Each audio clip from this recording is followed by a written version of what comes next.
তুমি পহেলা বৈশাখে আয়ো বাড়ি। আসসালামু আলাইকুম, আশা করি সবাই ভালো আছেন।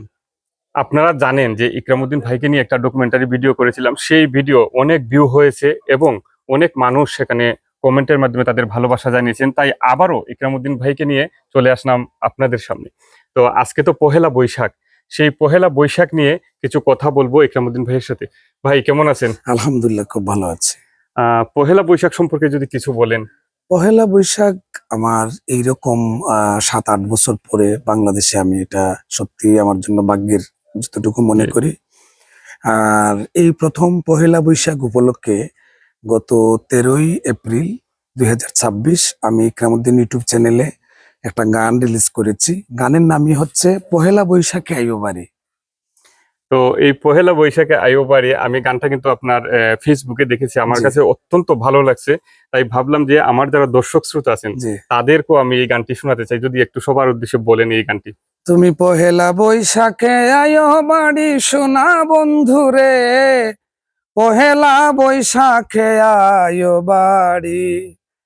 আমি ইলিশ মাছের পান্তা ভাত রান্ধা তৈছি হাড়ি, সোনা বন্ধুরে তুমি পহেলা বৈশাখে আয়ো বাড়ি।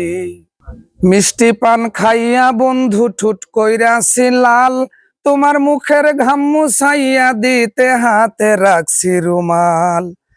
আমি তোমার প্রেমের কাঙাল, কইর না আর দেরি সোনা বন্ধুরে তুমি পহেলা বৈশাখে আয়ো বাড়ি, পহেলা বৈশাখে আয়ো বাড়ি সোনা বন্ধুরে তুমি পহেলা বৈশাখে আয়ো বাড়ি। অসংখ্য ধন্যবাদ ভাই, অসংখ্য ধন্যবাদ। পহেলা থ্যাংক বৈশাখের ইউ। গান তো অনেক শুনি, এই গানটা শুনেও আমার কাছে খুবই ভালো লাগছে। আর বিশেষ করে আমি যতটুকু জানলাম যে এই গানটি আপনার নিজের জি, লেখা। আমার লেখা। আর আপনার নিজের লেখায় এত সুন্দর একটা গান, আশা করি যখন গানটা শ্রোতারা শুনবেন জি, তাদের কাছেও ভালো লাগবে। আর আপনার ইউটিউবে তো রিলিজ হবে গানটা, জি, অলরেডি হয়ে গেছে। অলরেডি হয়ে জি, গেছে। তো যারা এই গানটি, পুরো গানটি শুনতে চান, আপনারা ইকরামউদ্দিন ইউটিউব চ্যানেল এবং ফেসবুক পেজ আছে বাউল ইকরামউদ্দিন। বাউল ইকরামউদ্দিন, আপনারা সেখানে কিন্তু এই গানটি আপনারা শুনতে পারেন। এবং কেমন হয়েছে গানটি অবশ্যই আপনারা কমেন্ট করে জানাবেন। আর আমাদের এই আজকের আয়োজনটি কেমন হয়েছে তাও কমেন্ট করে জানাবেন, এবং ভালো লাগলে শেয়ার দিয়ে সবাইকে দেখার একটু সুযোগ করে দিবেন। তো ভালো থাকবেন সবাই, আল্লাহ হাফেজ। Thank you.